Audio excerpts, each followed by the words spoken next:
History has shown us that totalitarianism is one of the greatest dangers that society can face, but it still exists today, which is why I think it's important to understand it, and to make it simpler, we'll be explaining it through our favorite game, Minecraft.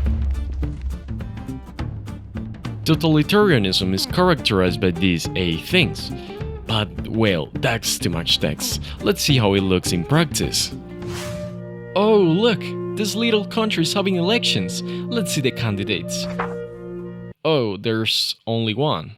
Wait, what happened here? He's the only candidate because nobody else dares to go against him. But why? Well, let me tell you how we end up like this. 8 years ago, we were in a terrible crisis. Prices were skyrocketing.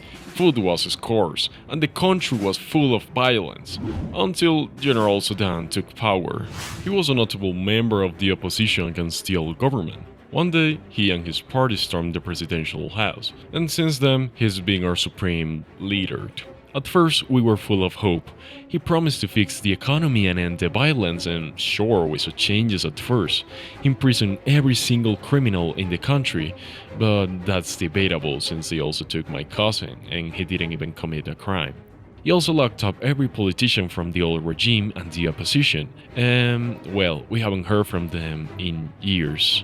And as for the economy, they keep telling us every day that the economy is getting better, that it's booming, but we are still starving. The streets and walls are plastered with propaganda about how great things are, how Saddam is the greatest leader we have ever had, but I know that's a lie. And the worst part, we can even complain because anyone who does just disappears. Saddam has become this godlike figure, people worship him, he's everywhere, listening to everything with total control over people and everything in this country. Well, that was interesting. Totalitarianism is basically the opposite of democracy. If democracy is about freedom and choice, totalitarianism is about control. You can compare it to a monarchy, but it actually goes even further. In a totalitarian system, a single ruler or party doesn't use one political power. They want to control every part of people's lives. The government tells you what to believe, what to say, sometimes even how to think. The opposition is crushed, propaganda is everywhere, and citizens are expected to obey without question.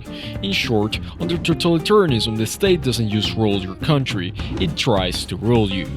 And well, democracy is imperfect, but at least we can criticize leaders without vanishing overnight, and I think that's worth appreciating.